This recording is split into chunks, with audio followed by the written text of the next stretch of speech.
yang beranggotakan saya, Dwi Zastiawan. Saya Hieronymus Murphy.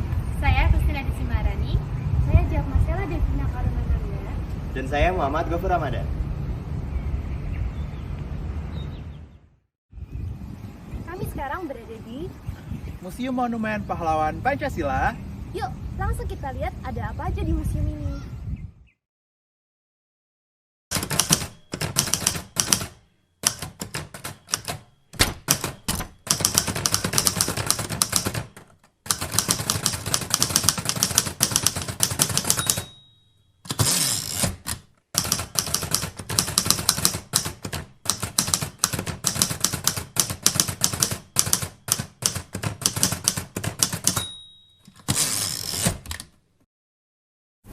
Museum Monumen Pahlawan Pancasila dibangun untuk memperingati peristiwa G30 SPKI, di mana 9 pahlawan revolusi diculik dan dibunuh dengan kejam.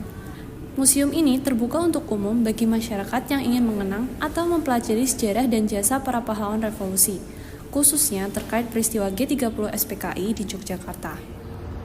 Kebetulan museum ini dibangun tahun 1988, terus diresmikan tanggal 1 Oktober 1991 oleh Bapak Pakualam ke-8 yang sekarang juga menjadi pahlawan nasional. Kebetulan yang mengusulkan juga Dinas Sosial, saya juga ikut terlibat di dalamnya, mengusulkan KGPA Pakualam ke-8. Peristiwa tahun 65 itu Pak Putut sudah berusia sekitar 19 tahun. Kejadian itu sekitar pukul 4 sore setelah kejadian di Jakarta nih.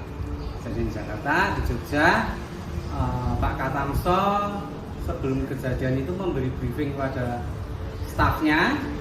Setelah itu staf pulang, Pak Katamso sekitar jam pukul 4 sore di rumah. Kebetulan Pak Putut itu ayah kami pulang dari bepergian, terus menuju mandi. Nah, baru posisi mandi kurang lebih ya baru sebentar, tahu-tahu kok pintu gerbang telah terbuka, dikumpulkan di ruang tengah, di mana di situ Pak Katamso ditodong senjata berserta dengan tentara-tentara, dipaksa untuk menandatangani sesuatu yang mana Pak Putut tidak tahu, tapi intinya dipaksa terus dan dipaksa. Pak Katamso tetap menjawab, saya tetap berpegang teguh pada NKRI. Nah, karena Pak Katamso tidak mau menandatangani, terpaksa dibawa oleh serombongan tentara itu. Sekitar selang 1 jam, warga masih bingung.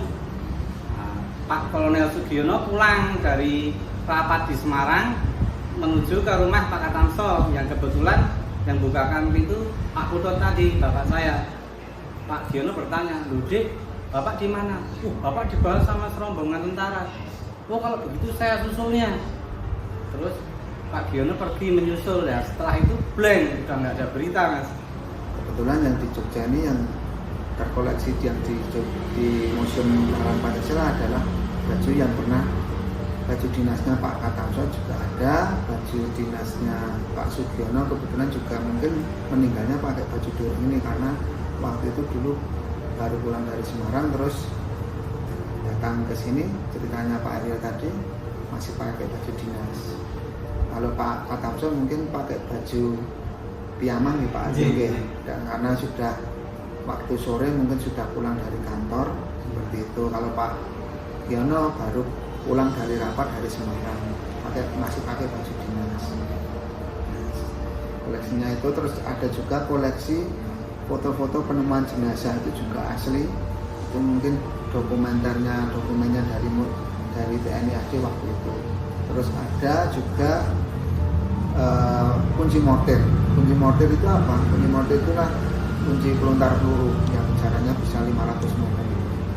Itu yang untuk mengeksekusi Pak Katamso, Pak Sugiono waktu itu, karena yang mengeksekusi waktu itu kan kompinya kan kompi mortir. Kan kalau sekarang di Batalion Panotika ada kompi A, kompi B, kompi C, kompi Markas gitu. Nah, kalau dulu masih ada namanya kompi mortir itu. Nah, yang mengeksekusi waktu itu pimpinannya adalah Dandinya, komandan kompi itu namanya Batu Sumarti waktu itu.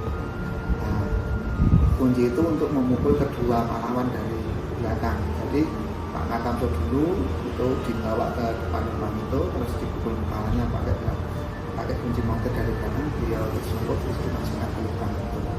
Terus Pak Sugiono juga sama persis yang Pak Katamso, tapi pahlawan itu belum meninggal di lubang itu.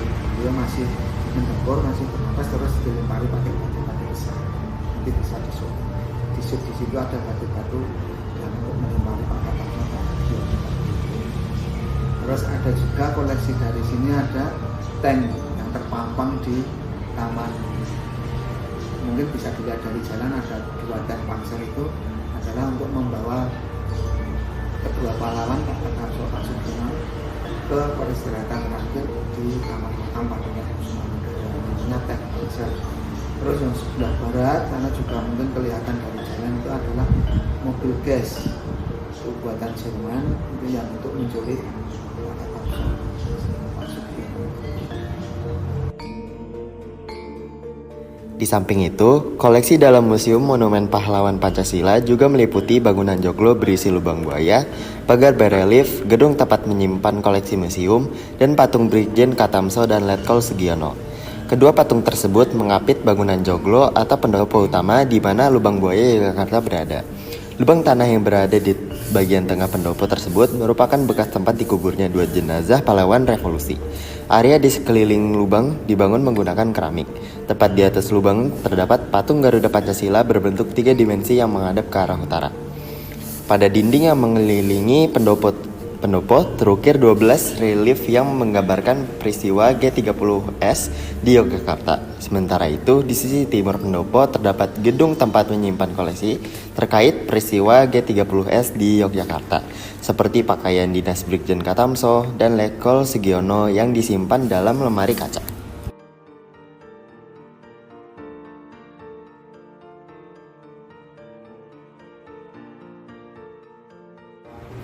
Kita pasti akan Karsa itu tadi.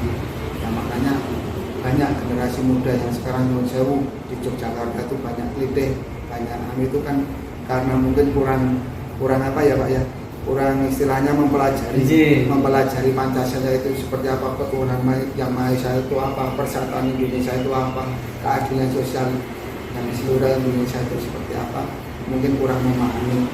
Wong sama temennya yo itu bukan seperti itu.